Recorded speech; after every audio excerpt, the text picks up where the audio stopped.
All right, let's get your Raiders stuff out there. So we were talking about this in New York on the SI live draft show, right? And you have 3 first-round picks. You've got the Amari Cooper trade. You've got the Khalil Mack trade. Everybody's given John Gruden credit as being this genius. You've got all the draft capital. Now's the time to attack and rebuild. And this has a chance to be a franchise-defining draft. 3 first-round draft picks. This is going to dictate what you're going to be over the next X number of years. And 4 picks in the top 35, which turned into 4 in the top 40. What you've chosen to define your franchise is safe, is not screwing it up, is beige. That's what you've chosen to define your franchise as. That just seems like a complete missed opportunity. So I don't think that they think that, though, which is interesting, right? We all think that. Yes. They don't think that they think that. They think, right? The Raiders believe that they got 3 excellent first-round players. They supposedly had Cleveland Farrell ahead of Nick Bosa. No, they were supposed to have exactly the same grade. Oh, same grade as Cleveland Farrell. Which, by the way, Nick Bosa. I can't even figure out how you come to that conclusion. Unless your grading system is literally a checkbox. So, good hands, tick, size, tick, leadership. Tick. All these ticks. Right. If you do that, Cleveland had more leadership than Nick. If you do that, I can see how you end up with the same number of ticks. Right. But all of the ticks, Bosa is better at than Farrell. So how often and how much better certainly is a factor. Yeah, so I keep saying this is one of those drafts I think you look 3 or 4 years down the road and you're like, hey, Cleveland Farrell is a pretty good player. Josh Jacobs is a reasonable NFL running back for whatever that's worth. And Jonathan Abram is a box safety that, can stop the run a little bit and is okay, right? I don't dislike the players they got. I hate attacking those 3 guys in the first round as this is how we're going to change our franchise. Yeah, that's the thing here. They had 4 picks in the top 40 because the 4th pick was Trayvon Mullen. You get him at 40 overall. Another Clemson player. We have joked. It looked like they only watched the FBS championship game. Yeah, Mayock actually. Oh, when you have to come out and explain why you took a bunch of players from one game, that can't be good. Yeah, even Hunter Renfrow in the 5th. A lot of 4 guys from Clemson or Alabama in this draft.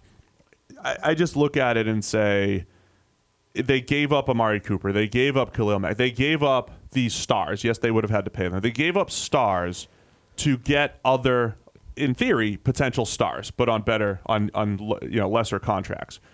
And instead, if this was their draft and it went round 1, round 2, round 3, round 4, and then they added all those other 4ths and 5ths and 7ths, it'd be a pretty good draft. That would be Cleveland Farrell in the 1st, outside of where they drafted him, right? Cleveland Farrell in the 1st, Josh Jacobs in the 2nd, Jonathan Abram in the 3rd. That would be much more in line with our draft board. Right. And where we had guys. Trayvon Mullen in the 4th, and then other 4th-round picks, Max Crosby, Isaiah Johnson, Foster Moreau, Hunter Renfrow in the 5th. The problem is, yes, 3 first-round picks, all of these guys. Right. And it's not only that, but it's the impact those positions can have on your team. Like running back, whatever you think about running backs, at the very minimum, what we're seeing is that they cannot be the thing that turns around a team.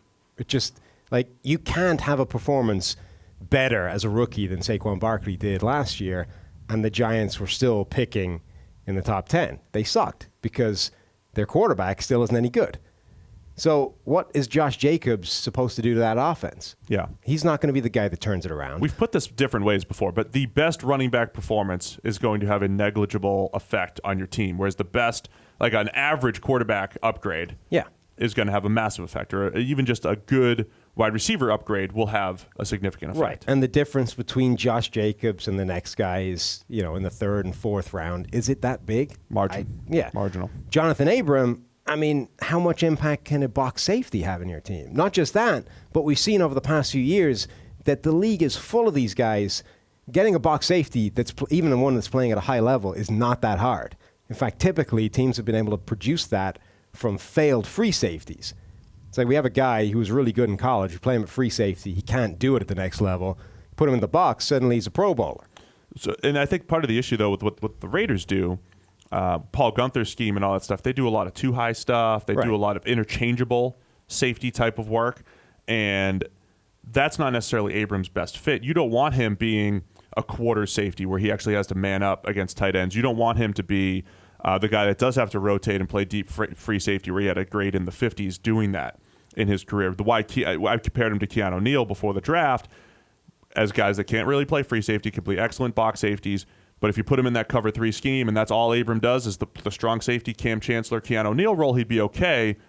We have to question the value of even doing that, but that would be where his skill set lies. This isn't really the scheme for that It's either. kind of like the Giants with the trades they made with the Browns this offseason, where it's just in a vacuum what you did wasn't terrible, but the fact that you targeted the 2 least important positions in the NFL it speaks volumes. Right. Their trades, the players they got back were Jabril Peppers, another strong safety, and Zeitler? Yeah, Kevin Zeitler. The guard. So it's like a guard and a safety. Right. You essentially targeted 2 of the 3 least impactful positions in the league, whereas the Browns, on the flip side, targeted 2 of the most important, wide receiver and an edge rusher. The Raiders basically did the same thing. They went Josh Jacobs and Abraham, 2 of the 3 least impactful positions. And then with Farrell, I think the only thing that keeps coming out of this is that it was all his leadership and his locker room presence and his work ethic and all this kind of thing. And I'm sure there's value to that.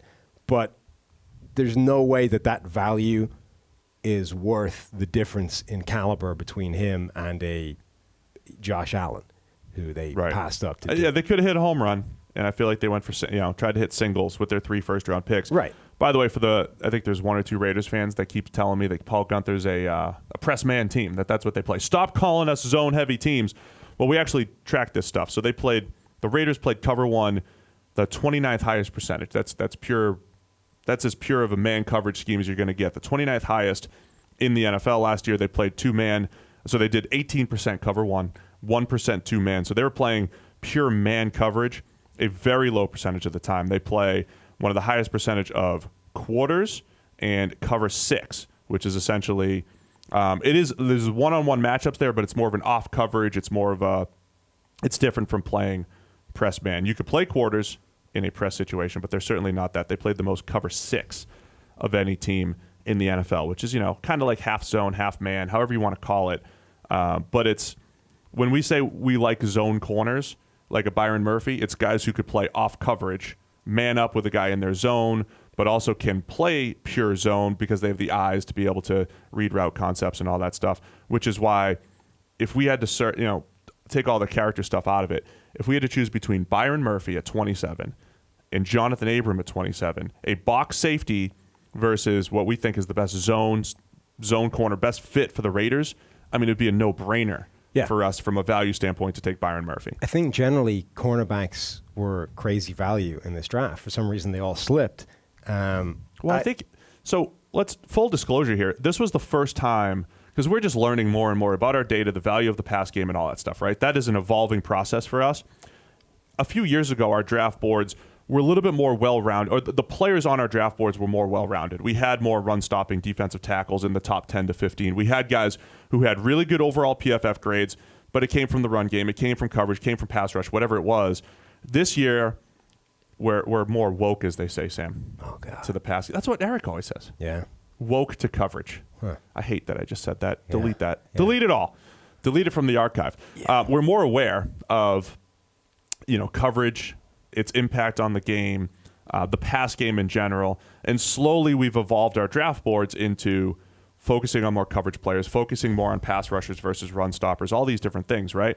So I think this is the first year where if we put the draft board together a few years ago, I think the corners would have been lower because we didn't love the corners, but we're like, look, they're top 10 potential value compared to some of these other players in the draft.